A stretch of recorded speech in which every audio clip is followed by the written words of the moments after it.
Welcome to Santa Clarita Weekly, where we cover all things local in Santa Clarita Valley every Saturday morning at 9 on KQRU 107.9. Join hosts Tim Haddock and Sage Rafferty as they uncover the latest news, events, sports highlights, and more, keeping you connected and engaged with what matters most in our hometown.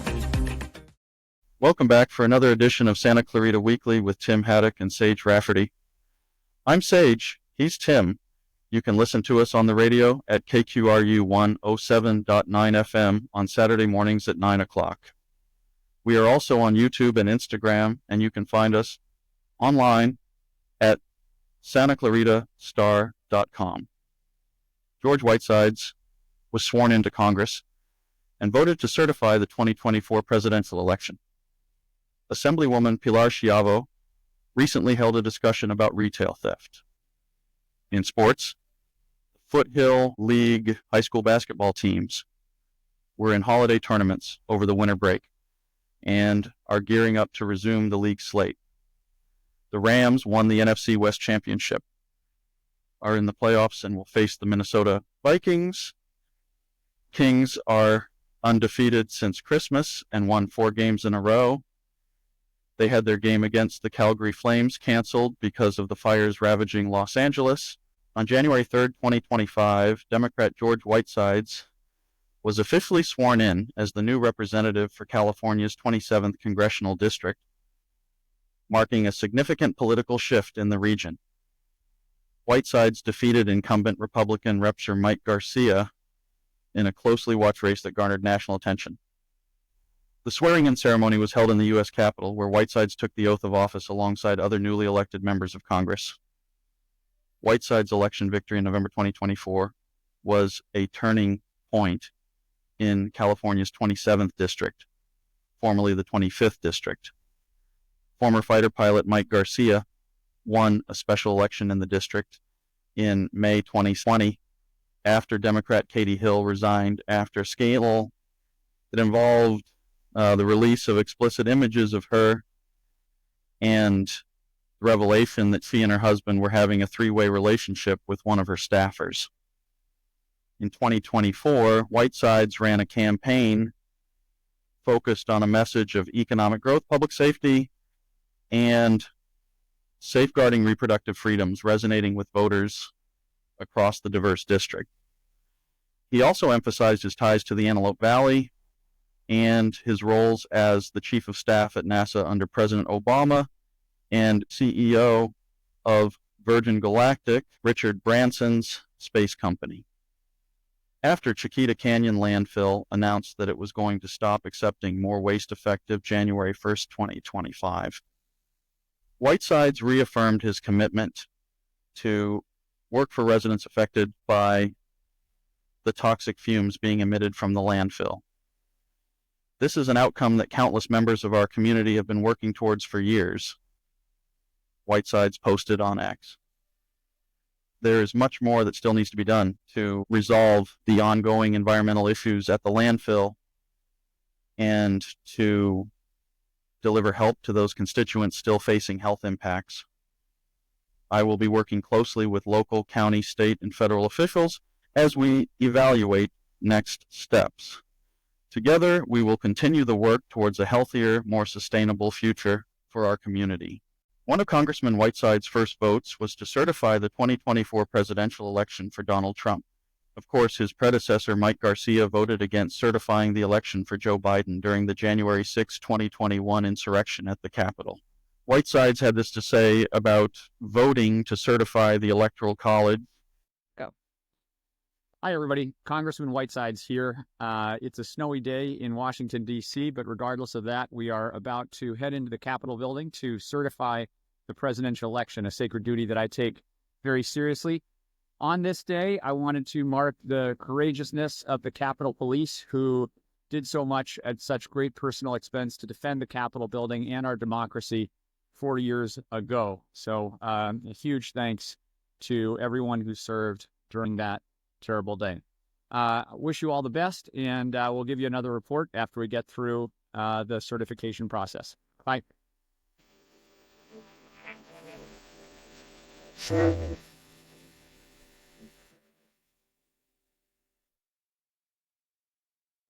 The passage of Prop 36 made retail crime a felony in California. If you are convicted of retail crime in California, you could get up to 3 years in prison. Governor Newsom opposed the proposition during the 2024 election, saying it would unfairly impact communities of color. A viral video recently released by the Seal Beach Police Department shows a woman finding out from her accomplice that shoplifting is now a felony after they were arrested in Orange County for shoplifting. Felony? New laws. Stealing is a felony. And this is Orange County. They don't play. That's why I asked what county this is. That's where I went to jail last year and got on probation for a year for stealing out of Target. So just a few weeks ago, on December 16th, Assemblywoman Pilar Schiavo hosted a conversation on retail theft with Assemblyman Rick Chavez Zabur and John Musella of the Santa Clarita Valley Chamber of Commerce and other local business leaders from LA County to discuss the impacts that retail theft have on small business owners and the bipartisan measures that passed the legislature to deal with this important issue. Pilar Schiavo kicked off the event with the following comments.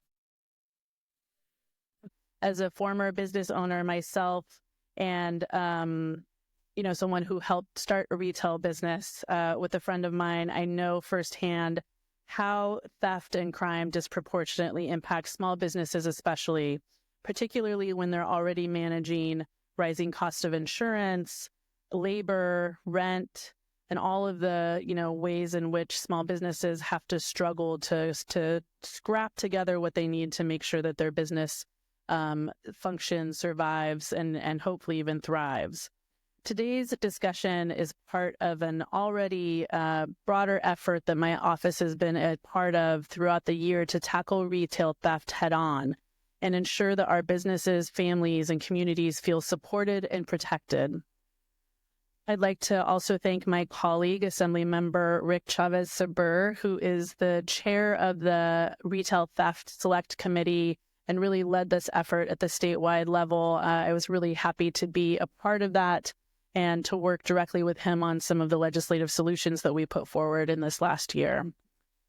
Being a part of the Retail Theft Select Committee was instrumental in delivering some tangible change for businesses across the state. Our package of 10 bills was signed by the governor to tackle the important issue. And under the Organized Retail Theft Prevention Grant Program, the LA Sheriff and LAPD both received about $15 million in state grants to address retail crime.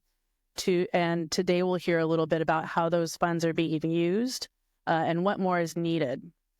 In August, I joined the governor and California Highway Patrol, the California Retailers Association, to announce the multi-bill package that aimed at protecting small businesses, ensuring public safety, and providing law enforcement with the tools they need to address retail theft effectively.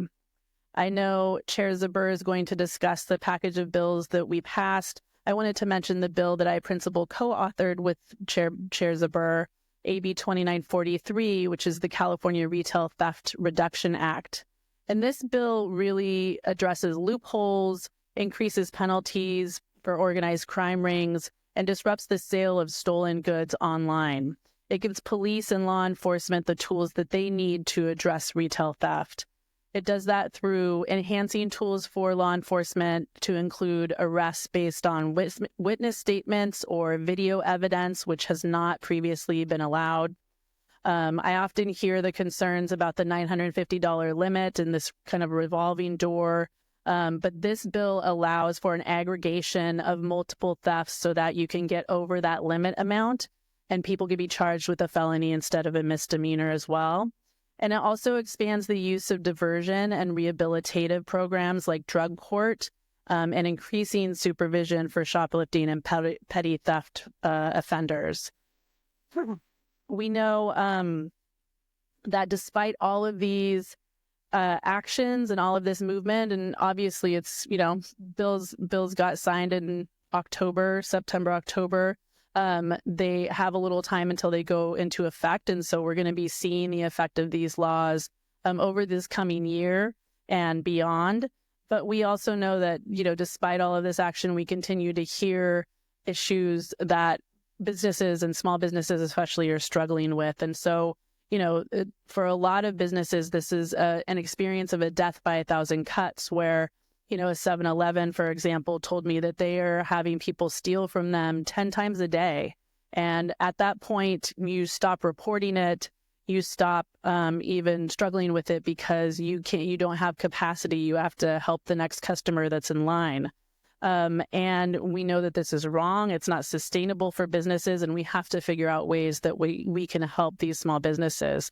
I was able to do a ride along with a LAPD detective a couple months ago, and he talked with me a lot about how they work directly with retailers to help them do hardening to protect their businesses, and took me to one of the businesses that had, he'd worked really close with. They created a whole checkout system that really creates physical barriers for people to just run out, take a cart and run out the door, and had made some significant improvements that had made a difference.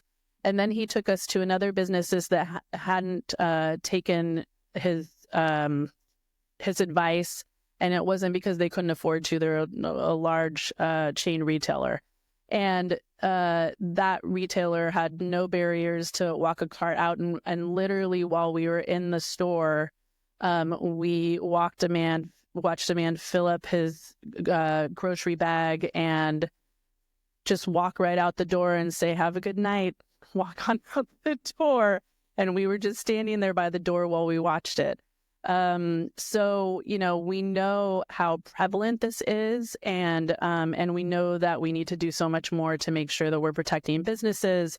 And, through our work on the Retail Theft Select Committee, there was so much good work done, but I think, there also were a lot of small businesses that were kind of left out of the fold, and we need to make sure that we are doing things that not only work for their large businesses, but also address the day-to-day struggles of small businesses as well. And so that's why I really hope that today we can do a little bit of a deeper dive in the aspects for small businesses, understand how we can provide support. Assemblyman Zabur, the chair of the Retail Theft Committee, talked about the measures that the Assembly was taking. And the problem that we had before was that we had these laws where it was hard to, we had such high bars on conviction that we actually had law enforcement saying, "I can't convict, so I'm not even going to try to apprehend." And then when we did apprehend, it was actually very hard to convict folks that were actually stealing over and over and over and over again. And so this package focuses on the root causes of retail theft, and it gives law enforcement very, very specific tools to both make sure that we're bringing that law enforcement has the ability to focus on these on retail theft, and to make it more likely that once someone is apprehended that they're going to be convicted. It also focuses on these retail crime rings. One of the things that we learned in the hearings is that a very large percentage of retail crime in most areas of the state is being conducted by these retail crime rings. I know in LA County, one of the major chains shared data with me in which they showed me that they actually knew that there were about 250 people that they've identified that they believed were responsible for about 80% of the retail theft in their chains in all of the stores in LA County. So, we could actually target these folks that are coming over and over and over again. It has a really big impact. Assemblymember Schiavo really talked about the lead bill in the package, which she and I co-authored, AB 2943, along with Speaker Rivas. That, as she said, delivers practical, impactful solutions. It targets serial retail thieves by creating penalties of up to 3 years for those caught with stolen goods intended for resale. That is a new crime that was actually part of the governor's suggested proposals, and we embraced that and actually got that passed into law, and then Governor Newsom signed that into law. It also gives law enforcement better tools to make arrests using video evidence or sworn witness statements. One of the problems that we had before is in order to charge for for retail theft at the felony level, you actually had to have police officers there on site witnessing the theft. I mean, that's like really hard, given the resources we have to have police officers, at the 7-Eleven that's being hit repeatedly. We don't have the resources to have our law enforcement officers, our public safety officers sitting outside every single retail establishment. So this gives a brand new tool that I think is going to make it much easier. You've got to do it relatively soon. You can't wait a week. John Musella, representing the Santa Clarita Valley Chamber of Commerce, made these comments. Absolutely. So my name again is John Musella, the Santa Cruz Valley Chamber of Commerce. I'm so pleased, Assemblywoman Schiavo, for you convening today's meeting, and also very pleased that Chair Rick Zabor is here with us today, a longtime friend. And when I heard Speaker Rivas was going to be appointing you chair of the Special Select Committee, I couldn't have been more pleased to know that somebody with a good mindset was going to really look at this from a holistic standpoint. And I think both of you have articulated very well this afternoon that you've really addressed this or addressing this issue from all different points, which is so important. There's just not one solution. There's multiple solutions and various ways to kind of protect our businesses. So I want to thank you for that. Obviously, public safety is super important. We appreciate having everyone here from public safety as well. As we all know, retail theft has increasingly strained our local economy and economic growth potential. These crimes, whether opportunistic shoplifting, organized retail crime, or even commercial burglaries, disproportionately affect our small business and medium-sized businesses, many of which are still grappling with post-pandemic recovery, inflation, and supply chain challenges. Beyond the obvious financial losses, these crimes also undermine employee morale, increase operational costs, and deter customer foot traffic. All things that you've obviously identified. Employees in particular face heightened safety risks, especially with this uptick in retail robberies that involve threats and violence. Many workers report stress and anxiety after experiencing unsafe situations, leading to retention challenges for employers. Over the last 18 to 24 months, the SCV Chamber has been in regular communication with our retail businesses to provide them with best management practices to help them deter retail theft, and connecting them with law enforcement and security resources, as well as advocating to support your retail theft committee's efforts with your package of legislative bills. I think there's three important points the Chamber would like to share today. The first of which is I think it's really important to reach out to our BIPOC businesses and communities of color. It's critical. What the SCV Chamber found during the pandemic was these businesses generally tend to be less connected and have fewer resources than the greater business community. And we're not aware of the resources and grants and things that were available to them, tax incentives, et cetera. And they suffered as a result, which is why the Chamber has established special groups for the Latino business community, Black business community, and API businesses in our community. So I think making sure we're reaching out to those communities is imperative. Second, we need to let businesses know about these new retail theft laws and Prop 36 being passed by voters, so the business owners know the law and what to expect with the changes, and anything they need to do to change their strategies to be effective in deterring retail crime as well. And we also need to know and make sure the business owners understand how the new district attorney is going to address and prioritize prosecution of retail theft crimes, and how that's going to impact law enforcement's actions as well.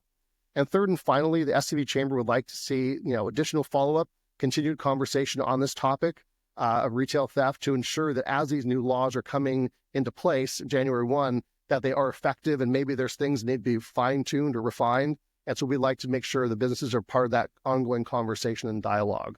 So with that, I want to thank you again for bringing us all together for this critical discussion today, and know the SCV Chamber stands ready to work with you in this process. Thank you.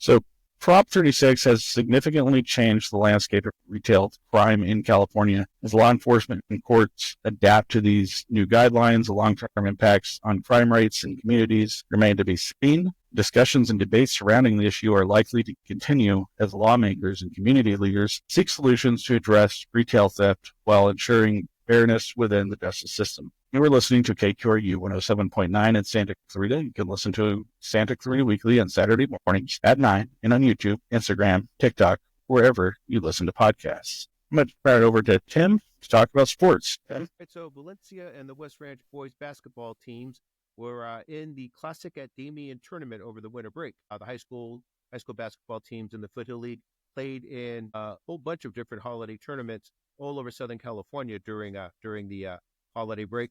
The Valencia and West Ranch boys teams were in the Classic at Damien. Valencia went 1-3 in the tournament with the win over Gar. The Vikings lost to Pasadena, St. Paul, and Arcadia. They have a 6-11 record overall, but lead the Foothill League with a 4-0 record. Valencia faces Canyon in their first Foothill League game since the winter break. The West Ranch boys went 2-2 in the Classic at Damien. The Wildcats beat Gar and Aquinas, but lost to St. Paul and this is a tough one. Lost to Metairie Park Country Day. West Ranch is in fifth place in the Foothill League with a 1-3 record. The Wildcats are 5-9 overall and play Hart in their next Foothill League game.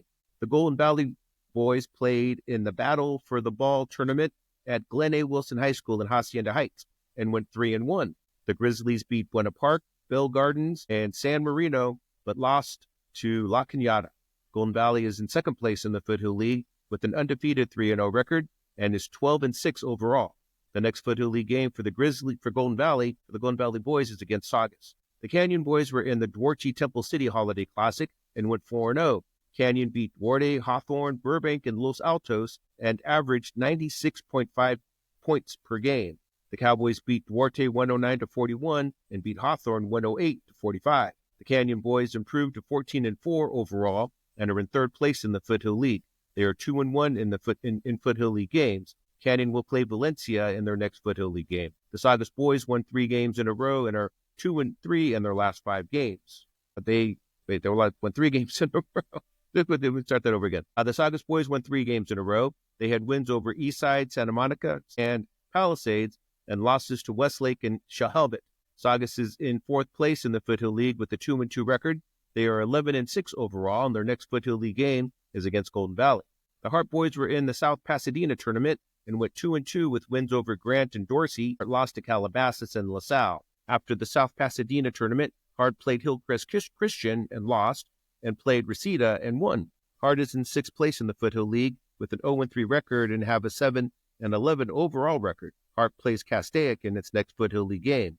The Castaic boys beat Lakeview Charter 74-8 with 69-63. Castaic is in 7th place in the Foothill League with an 0-3 record. The Castaic boys are 9-6 overall. So over on the girls' side, the Valencia High girls went undefeated in the West Coast Holiday Tournament. The Valencia girls went 4-0 in the West Coast Holiday Tournament at Burroughs High School in Burbank. Valencia beat Arleta, Burroughs in overtime, Verdugo Hills, and Temple City. But Valencia lost to Chaminade in a game after the West Coast Holiday Tournament. The girls are in 3rd place in the Foothill League with a 3-1 record. They are 15-3 overall and play Canyon in their next Foothill League game. The Saugus girls also played in the West Coast Holiday Classic. The Saugus girls also played in the West Coast Holiday Classic tournament and went 3-1. Saugus beat Cleveland, Kennedy, and Glendale, but lost to Village Christian. The Saugus girls added wins over Heritage Christian and La Cañada after the West Coast Holiday Tournament. Saugus is in 5th place in the Foothill League at 1-3 and is 9-8 overall. Saugus plays Golden Valley in this next Foothill League game. The Hart girls were in the San Diego for a tournament at University High School and went 3-1. Hart beat Brea, Olinda, Torrance, and Highland, but lost to Pleasant Valley. Hart added a win against St. Monica after the tournament at University High. The Hart girls are tied for first place in the Foothill League with a 3-0 record and are 12-5 overall. They play Castaic in their next Foothill League game. The Canyon girls were in the Oxnard Winter Tournament and went 1-3. The only win was against Rio Mesa and lost to Thousand Oaks, Oxnard, and Buena Park. Canyon is tied with Hart for first place in the Foothill League at 3-0. The Canyon girls are 9-9 overall and play Valencia in their next Foothill League game. The Castaic girls won a game against Grant High but lost to Santa Clarita Christian and Trinity Classical Academy over the winter break. Castaic is in 4th place in the Foothill League with a 1-2 record and are 5-8. Castaic plays Hart in this next Foothill League game. The West Ranch girls played in the Sacred Heart Tournament and went 2-2. West Ranch beat Mary Star of the Sea and Royal and lost to Notre Dame Academy in Burbank. After the Sacred Heart Tournament, West Ranch lost to Agoura. West Ranch is in 6th place in the Foothill League with a 1-3 record and is 8-8 overall. West Ranch plays Hart in this next Foothill League game. The Golden Valley girls won 3 games over the winter break against UPMM, Panorama, and Chavez, and lost to San Fernando. Golden Valley is in 7th place in the Foothill League at 0-3 and is 5-10 overall. Golden Valley plays Saugus in its next Foothill League game. So the Rams win the NFC West Championship and will play the Vikings, the Minnesota Vikings, in the first round of the playoffs. The Rams beat the Seattle Seahawks on the final day of the regular season and won the NFC West title. The Rams and Seahawks had identical 10-7 records, but the Rams won the division title on tiebreakers. The Rams also sat most of their starters in the game against the Seahawks. Jimmy Garoppolo started at quarterback and had the Rams in position to win the game in the final seconds of the fourth quarter, but on a 4th and goal play, he threw an incomplete pass, and the Rams lost 30-25. It knocked the Seahawks out of the playoffs still, even though the Seahawks won the game. The Rams will face the Minnesota Vikings in the first round of the playoffs at SoFi Stadium. The Rams and Vikings played once already. The Rams won the Week 7 matchup 30-20, and now we're going to go on to the Kings. The LA Kings have been on a hot streak lately. The Kings are undefeated since Christmas, and they have won 4 games in a row since the NHL Christmas break. The streak started with a 4-3 win in overtime against the Edmonton Oilers on December 28. The Kings followed with wins over the Philadelphia Flyers and New Jersey Devils. The Kings followed with wins over the Philadelphia Flyers and the New Jersey Devils before an intensive 2-1 win over the Tampa Bay Lightning. Mikey Anderson and Adrian Kempe scored for the Kings. Darcy Kemper made 33 saves, and the Kings improved to 23-10 with 5 overtime losses. Anderson's goal in the first period tied the score 1-1. Kempe broke the tie with the goal in the third period. It was his team-leading 19th goal of the season. The Kings were scheduled to play the Calgary Flames at Crypto.com Arena on January 8th, but the game was postponed because of the fires in LA. No makeup date has been announced yet. The Kings are on a 5-game road trip starting in Winnipeg for a game against the Jets. It ends against the Seattle Kraken on January 18th. All right. Thank you, Tim. So that's our show. Tune in next week for more discussions about the news from Santa Clarita. You can listen to us on the radio at KQRU 107.9 FM at 9 on Saturday mornings. You can also watch us on YouTube, TikTok, and Instagram, and listen to us on SantaClaritaStar.com, wherever you listen to podcasts. So leave us a comment and be sure to subscribe to Santa Clarita Weekly Online. Thanks for listening. Have a great week. Thank you for listening to Santa Clarita Weekly. You can watch the show on Santa Clarita Star's YouTube channel and Facebook page, as well as listen in on the radio at KQRU 107.9. Visit SantaClaritaStar.com for more content and tune in right here to KQRU 107.9. A new voice for Santa Clarita.